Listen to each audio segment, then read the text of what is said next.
Ya, Assalamualaikum warahmatullahi wabarakatuh. Salam jumpa lagi dengan saya Samsur Ramli dalam channel pengadaan Samsur Ramli. Kali ini saya sedang berada di dekat kepulauan Pulau Kelor. Kita sedang menuju Pulau Kelor dari Labuan Bajo.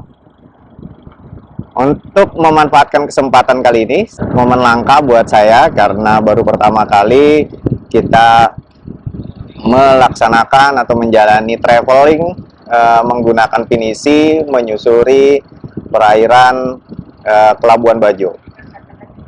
Untuk konten kali ini kita ngobrol yang sederhana-sederhana saja, bagaimana menentukan proses pemilihan. Jadi kita banyak sekali berdiskusi tentang 5 metode pemilihan.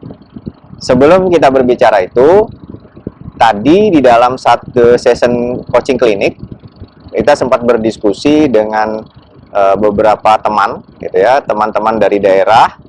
Mereka mendiskusikan tentang pengadaan jasa sewa hotel, kemudian pengadaan jasa advertising yang dipertanyakan itu masuk dalam pengadaan apa.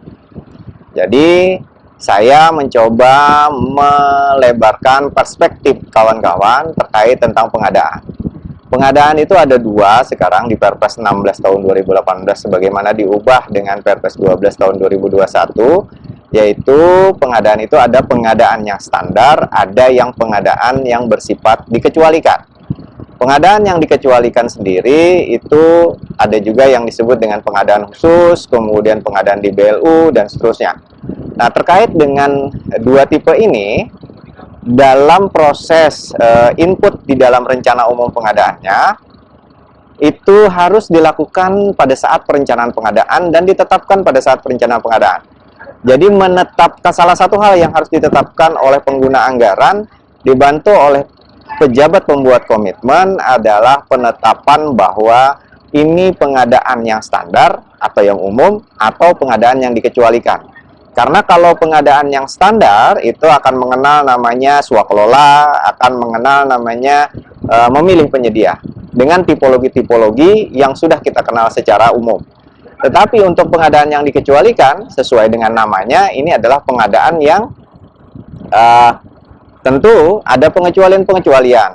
Contoh pengecualiannya, salah satu pengadaan yang dikecualikan adalah pengadaan terkait dengan penanganan darurat misalkan. Nah, untuk penanganan darurat kita lihat itu ada swakelola juga.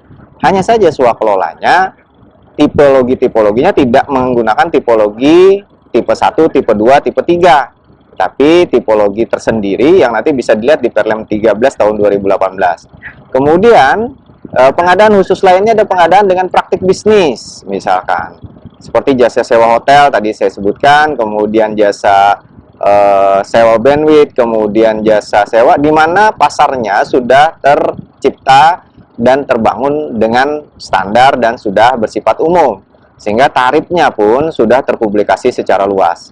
Untuk pengadaan-pengadaan yang seperti ini kalau ditetapkan, terlanjur ditetapkan sebagai pengadaan secara umum, tentu nanti penarikan DRUP-nya itu akan masuk dalam pengadaan umum, tidak pengadaan yang dikecualikan, atau di sistem seingat saya sebutannya adalah non pengadaan. Walaupun saya tidak terlalu pas menurut saya kalimat non pengadaan ini karena memang itu juga pengadaan sebenarnya, tetapi metodenya dikecualikan dari pengadaan yang standar.